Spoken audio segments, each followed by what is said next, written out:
Happy New Year, and we hope you had a Merry Christmas Kwanzaa.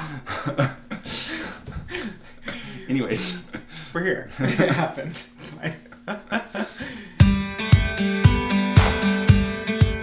hi, I'm Devin. And I'm Rob, and we're dads. Not Daddies. This video is part of our ongoing partnership with Johnson & Johnson. In October, we did a video talking about HIV and how to prevent it, talking about sexual health and how to protect yourself. In that video, we had some comments about not talking enough about living with HIV. So we wanted to make a follow-up video, and on our Instagram, we took a poll asking what questions you might have for experts on HIV and researchers, etc. Yeah.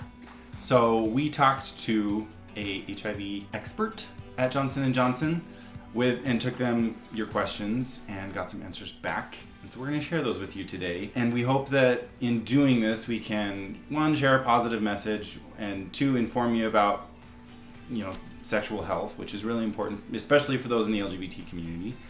And three, help to reduce the stigma that is around HIV.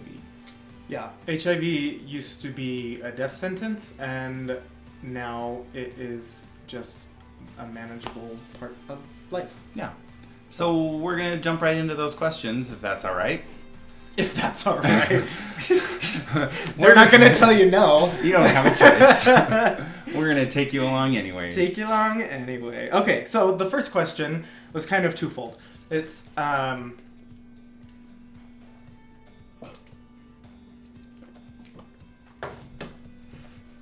Go on. So the first question kind of has two parts.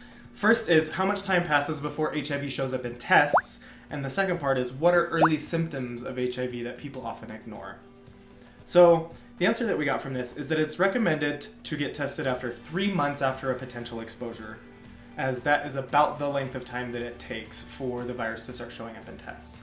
Honestly, as a sexually active gay man, it's probably a good idea for you to be getting tested every 3 months anyway. Because there are other STDs than HIV. Right, all of which need to be treated and managed. Yeah. So, get tested regularly. It's important.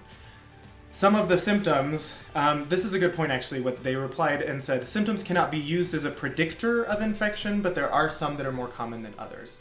So, flu-like symptoms that don't go away, a fever, feeling achy, those sorts of things, swollen lymph nodes, visible sores or rashes, fatigue, basically anything that shows a compromised immune system that doesn't go away like a normal sickness.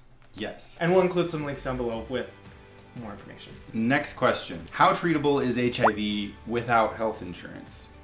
This is something that we researched on our own as an FYI. It's not necessarily something for a scientist. Well, I think it's a great question Yeah. because it can be very expensive and daunting to think about getting all of this treatment Definitely. if you contract HIV. Yes. So we looked at pause.com, which is an advocacy website for those who are HIV positive. And There were tons of resources. Yes. Like a giant list of companies and private organizations and nonprofits that provide assistance to people who are struggling to be able to pay for their antiretroviral medications. link is down below.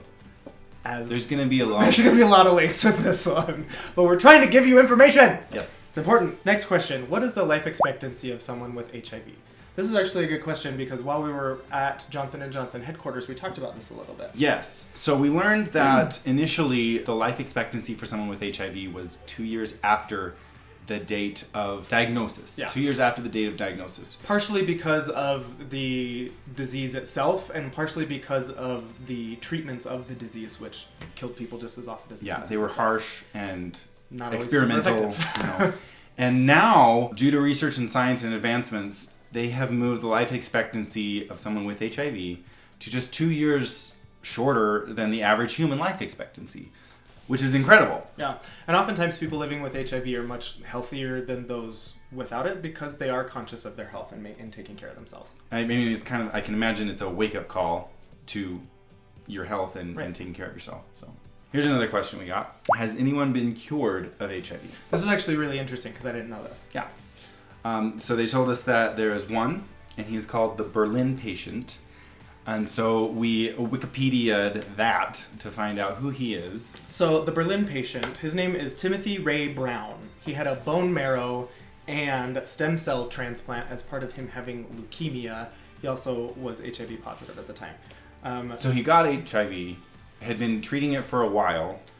Was diagnosed with leukemia, got the bone marrow transplant in order to treat the leukemia. And somehow, through all of that, because he tested HIV negative. Right, so because the bone marrow and I'm not a scientist, so don't quote me on this, but from what I understand from what I've read, because the person from whom the bone marrow transplant came was immune to HIV, because there are some people who have that immunity, apparently. Because of this person's immunity and getting the bone marrow transplant, that immunity was transferred to the Berlin patient, to Timothy Ray Brown. Right. And so because of that, scientists are working on like reverse engineering what happened there in order to come up with a cure for it. Yep.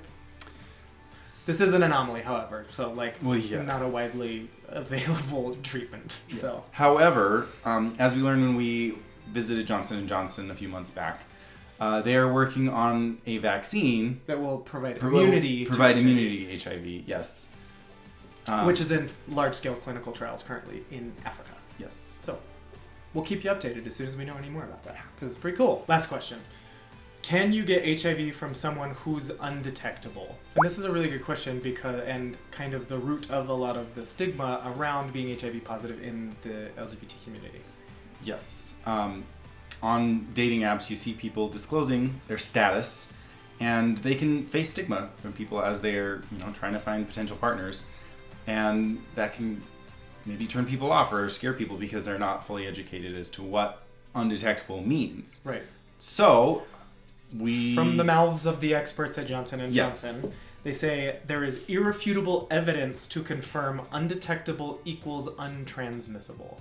So if someone is taking care of themselves, taking their antiretrovirals, and has gotten themselves to an undetectable viral load, that means that there is not enough of it for you to detect it in their bloodstream, which means they can't transmit it. There's not enough of the virus to be seen at all, much less passed on to anyone. Right. So hopefully, understanding that will be able to reduce the stigma. You can't catch HIV from someone who is HIV positive but undetectable. That doesn't mean don't practice safe sex, obviously. No, always practice safe sex. But don't be shitty to people who are HIV positive, basically. Long story short. Don't be a dick. Yeah. Anyway. In doing our research of people who are living with HIV, because we don't know a lot personally, but we came across a blog post on the Johnson & Johnson website about someone who has been living with HIV for several years now. His name is Kevin Maloney, and he got HIV, was diagnosed. It was pretty traumatic and life-changing for him, as can be expected. Right.